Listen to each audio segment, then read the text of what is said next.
Welcome everybody. So a new part of the podcast that I'm doing is, instead of conversations with Craigle, is 15 minutes with Craigle.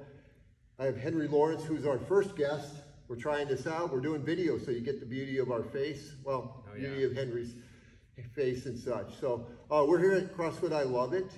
Just got done with Henry coaching the class. I went in the earlier class, and so we had a chance to just sit down and talk a little bit about an event that's coming up for him. And we'll talk a little bit about that just for a short time, and then the plan is to have he and Kelsey on longer for the podcast and talk more about kind of post this event. So the big event is the Leadville 100 MTB. Yes. And that's coming up. And so what is the Leadville 100 MTB? It is a 105-mile mountain bike race. Starts in Leadville, Colorado. High altitude, high elevation, high mileage. It's like known as the highest and hardest mountain bike race out there. It's 12,000 feet of climbing, and altitude of the race at its lowest point is just under 10,000 feet, and at its highest point you're at 12,500 feet. So super challenging race. Not a lot of air. No. High altitude, but it should make it easy to ride a bike through that because it's such light air, right? No. I hope so. I'm teasing. Yeah, absolutely. So this is Leadville. So just in relation, I didn't look at a map, but people who know where, like Denver, or is it near Boulder, or? It's about 2 hours from Boulder. It's like a little, basically west into the mountains and then a little bit south, sort of near Aspen, Breckenridge, that whole area. Cool. And so you are riding Leadville. How did you get involved in? You just showed up and decided to do Leadville? Yeah, no. What's the story of how you ended up getting into this prestigious race? Yeah, so I didn't really have a lot of plans to do racing like this, but there was a fundraiser for, so Rich Froning did Leadville last year in support of a charity that my wife, Kelsey's been part of. They're called First Ascents, and they do young adult cancer adventure trips.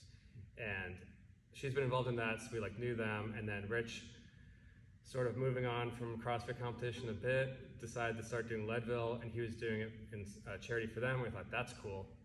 We followed along with that. That was in, I guess, 2023. And then for this year, he is doing it again for a different charity, Mayhem Missions, and offered up a raffle for 10 charity spots on a team with him. And Kelsey wanted to get enough entries that she would get this really nice Yeti mug, and she asked me if she won, would I do it? And I remember I said yes, and then that was kind of the last I thought about it for a couple months, and then got an email one day saying that we'd won a spot on the team, and I figured, why not? It was a charity entry, so I had to still do some fundraising, but figured it was such a cool opportunity to go do this race, couldn't really turn it down. Yeah. Well, I mean, it's like you commit to something not thinking you probably, I would imagine, I don't know exactly, but I imagine there's thousands, tens of thousands entries probably to get into so it's normally a lottery to get in. And so your name got drawn, basically. Yeah, out of what are the chances? Well, it was meant to be. Yeah. But you have experienced mountain biking. It's not like you got this and you have to suddenly figure out how to mountain bike in a hard race. Yeah, no, it's kind of like a cool combination of things that I've done. So you mountain biked how long? We'll get more into the detail in the podcast, but long time. You and Kelsey have regularly been involved in mountain biking and going various places. So you talked about the elevation, you got that. So what's training? So just briefly, what have you done to train since you found out? When did you find out? I think it was like February-ish. Okay. So it's still like in ski season, and I just started riding indoors a lot. Basically, as soon as I got the email, I was like, oh, I need to start doing work right now. And I did a lot of that, just like ride. I followed a training plan. And was that a plan that was through this entry, or did you kind of create your own, or how did that work? Yeah, it was. So there's some software I use called Trainer Road that generates a training plan, and I actually jumped to that one on my own. But then it turned out they actually sponsored us as a team, and so I actually got more support from them on that. But I'd already decided that was the one, so that was cool. But you basically plug in what you're gonna, like what you're building towards, when the race is, what the mileage is, all that, and it sort of builds out the plans leading forward with like multiple blocks, training blocks. And I just more or less followed it.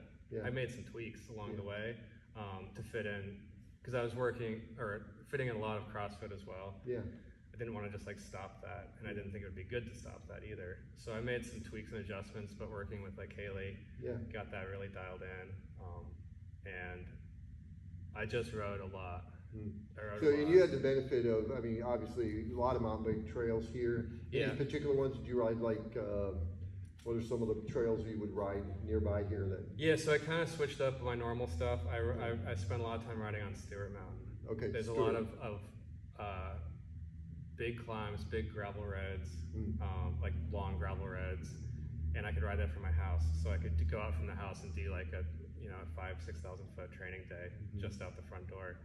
And that terrain, it's not like gravel in Colorado is different, but it sort of was a better representation of the riding I'll get out there rather than riding on Galbraith.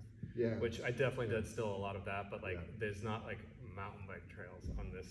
On this so there's a lot of loose gravel. Yeah, it's gravel like, roads. It's like mountain biking like it was in like the 80s and 90s. It's like we're just ripping up and down mountains, but we're not like riding trails the way we do around prep here. Trails and so forth. Cool. But and that what actually brought a question was, did you incorporate CrossFit, which you mentioned? Yeah. So what are the kind? So you do a lot of times the daily workout? Or? Yeah, I thought like initially I was like, oh, I'm gonna have to change everything, and like I'm gonna have to like make everything fit my training plan. But then it turned out I didn't. I just cherry picked and did workouts that made sense, and honestly, I didn't really change that many things. Sometimes I would like add some extra like sort of so working with Amar at Everstrong, I got a lot of sort of strength movements that I should incorporate in as well. So I would sort of like, I'd fit them in when it made sense. But honestly, I did a lot of stuff just as it was written. This is written. Yeah, a lot of like, so like Alina, who's getting ready to, I'll be interviewing them, Mitch. Yeah. So the games athletes, this incorporates very nicely into and complements what you're doing from a mountain bike. I mean, I'm less than 2 weeks out, and I just did today's workout as written. Yeah, very cool, very cool. Which just goes to show how complementary this can be if fitted correctly. Yeah, there are definitely some days I look at it and like, well, that does not. I don't need to be doing that. And working with Kaylee or the other coaches and such, that's very cool, awesome. So shout out CrossFit, I love it, and others who are doing that stuff. So one of the things I thought for people who are listening, I always ask the question when we do this of how can you simulate? And I'll have to get it from you, but how would you simulate if you were at a CrossFit gym this? You can't ride bikes or whatever, but you wrote a program last Saturday that was very interesting, and we won't go over all the details, but you could simulate sort of the feeling while doing CrossFit movements, right? Yeah. In a sense. I mean, it's not exactly, but for example, this particular workout, so if you described this course, just briefly, starts pretty gentle, right?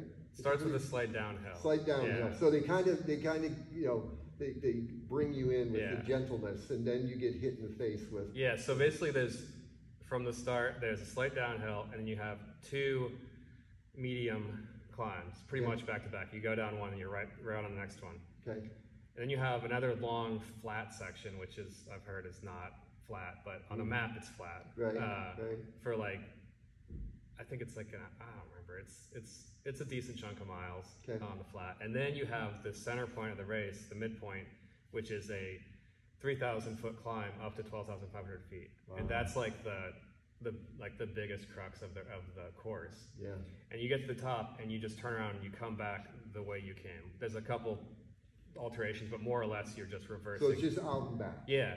So when you get to the top of the hill, though, genuinely you're not like on the you're on the downward run, but you still have a lot of work ahead. You're halfway done, but you're not halfway done. Yeah.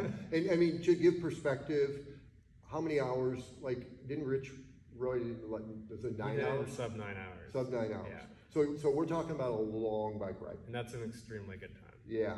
So for a first timer, like that's unheard of. Yeah, and there's the other piece, and again, I don't want to get too much into detail, but you have sort of cutoffs you have to make, But then based on each, if you finish, you get a reward of it's a belt buckle. Yeah, so you get the belt buckle, and there's some other things along the way. Again, we'll talk about that when we get them returned from their journey, Kelsey and he. But there's some things to gun for and to shoot for. 12 hours. So the question, of course, I'm asking, I don't know if anybody will ask it, will you have a chance, is there any like meet and greet with Rich or the team? I think so. A chance to kind of rub elbows, if you will, share war stories?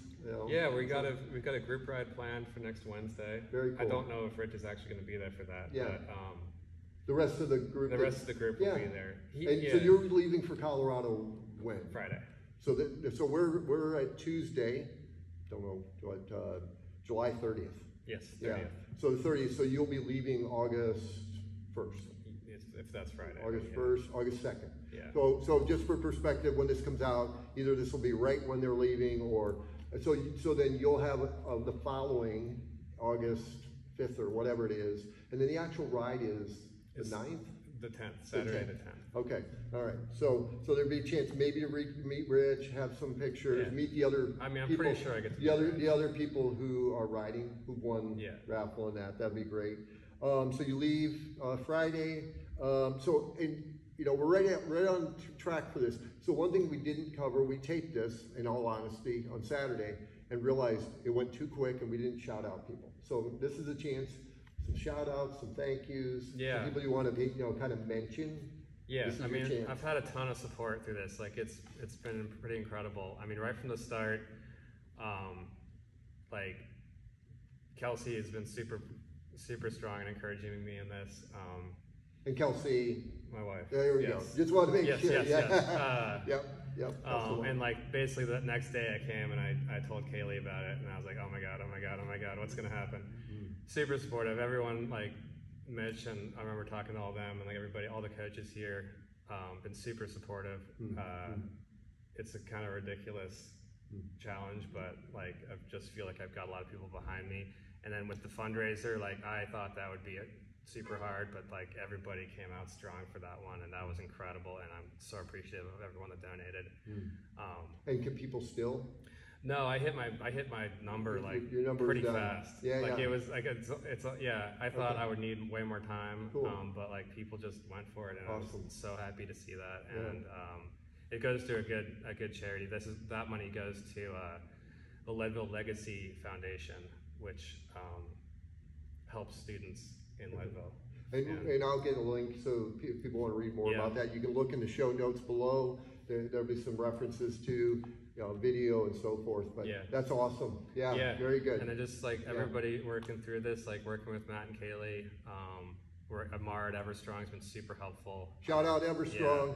If you're in the area here, you need to hit up Amar. So he's helped you with not only strength stuff, but like massages and so a little bit of body work, but mostly just like preventative maintenance sort of stuff. Like he gave me stuff to work on, because I wasn't going. Usually I go to him when I hurt myself, but I went there preemptively this time to sort of like, what can I do to strengthen these parts? Or I go there and be like, this is bothering me on my rides. What can I do to strengthen that? Very cool. And that's made a big difference. Very cool. And by the way, just a little shout out. Amar will be having a podcast, so if you're listening to this, when it comes out, you'll definitely want to follow and subscribe to that. There'll be a lot of great stuff. So I'm going to give Amar a little shout out here too. Any others? My bike shop. Your bike shop. Stash Cycles. Brett at Stash. Oh man. Okay. My bike's there right now, getting dialed in. Last check. Nice. Any cars ready? No. Okay. I'm a little panicked, but we're getting it done. Getting it taken care of. Well, you got some time. There's a few days here. That's awesome. Well, this is great. The other quick question as we wind up, we're hitting right on mark, is can we track it? Is there going to be tracking? I think so. Okay. I think so. I believe they'll be tracking through a website called Athlinks.